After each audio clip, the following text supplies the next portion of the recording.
معراج کی بات کرنے کا تو اب وقت آیا ہے، اس لیے کہ معراج کا سارا واقعہ تو مسجد اقصی کے گرد گھومتا ہے۔ سبحان الذی اسری بعبدہ لیلا من المسجد الحرام الی المسجد الاقصی۔ حضور نے معراج کی رات مسجد اقصی میں نماز پڑھائی تھی، اور ایک بار پھر سے طیبہ سے فلسطین میں آ راستہ دیکھتی ہے پھر مسجد اقصی تیرا۔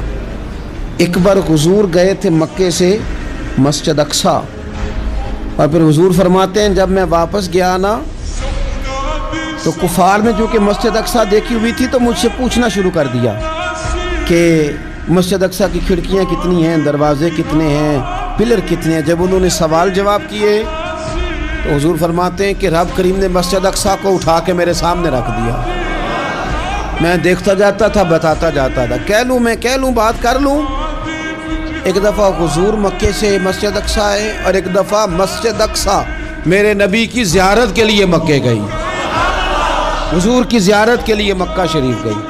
اور میرے نبی تو صرف کسی چیز کی طرف ایک دفعہ دیکھ لیں تو وہ رحمت کے پھول کھلتے ہیں۔ مسجد اقصی کی طرف منہ کر کے 17 مہینے میرے نبی نے نماز پڑھی ہے۔ مسلمانوں پتہ ہی کوئی نہیں، ہماری خبریں ہی اور ہیں، ہمارا درد ہی اور ہے، ہمیں پتہ ہی نہیں بم کہاں برس رہے ہیں، ہمیں یہ خبر ہی نہیں۔ اور میں اس دور میں تقریریں کر رہا ہوں جہاں سوتوں کو جگانا نہیں پڑتا، جاگتوں کو جگانا پڑتا ہے۔ سیانے لوگوں کو سمجھانا ہمارے ذمہ لگ گیا، کیا کرے؟ اس قوم کو سکھانا پڑتا ہے جسے پتہ سارا ہے، لیکن جان بوجھ کے آنکھیں ہماری بند ہیں۔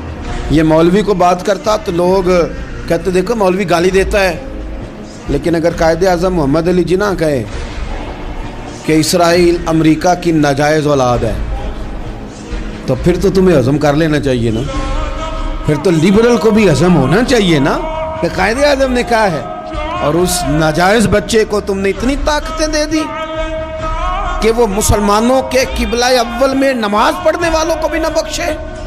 کہاں گئی تمہاری وہ انسانی حقوق کی بڑی بڑی تنظیمیں، کدھر گئی؟ اور میرا پاکستانی میڈیا سے بھی سوال ہے، چند دن پہلے سیالکوٹ میں ایک واقعہ ہوا، ناانصافی ہو گئی جی، ناانصافی ہو گئی جی ایک بی بی کے ساتھ۔ ہر بندے نے شور مچایا، بڑے بڑے طوفان اٹھتے ہیں، کیوں ہوا جی کیوں ہوا؟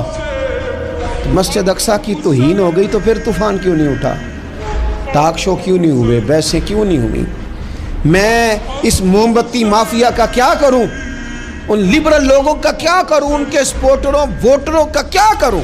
ان سیاسی جماعتوں کے کارکنوں کو کیا نام دوں کہ جو ان فضول بحثوں میں تو وقت ضائع کرتے ہیں، اور وہ مسجد اقصی جس کے بارے میں میرے نبی پاک صلی اللہ علیہ وسلم سے ایک صحابیہ نے پوچھا تھا، یا رسول اللہ مسجد اقصی میں نماز پڑھنا کتنا کو بہتر ہے باقی نمازوں کے مقابلے میں؟ تو حضور نے فرمایا 1000 گنا بہتر ہے۔ بی بی عرض کرنے لگی سونیا میں جا تو نہیں سکتی، دل بڑا کرتا ہے۔ حضور نے فرمایا جا نہیں سکتی تو وہاں تیل ہی بھجوا دے، جس میں حاضری لگوانے کی حضور بات کریں جس مسجد میں۔ اور نبی پاک علیہ السلام نے فرمایا خاص کر کے سفر کرنا ہوا تو 3 مسجدوں کے لیے کرنا، ایک مسجد حرام بیت اللہ کے لیے، ایک مسجد نبوی کے لیے، اور تیسرا مسجد اقصی کے لیے۔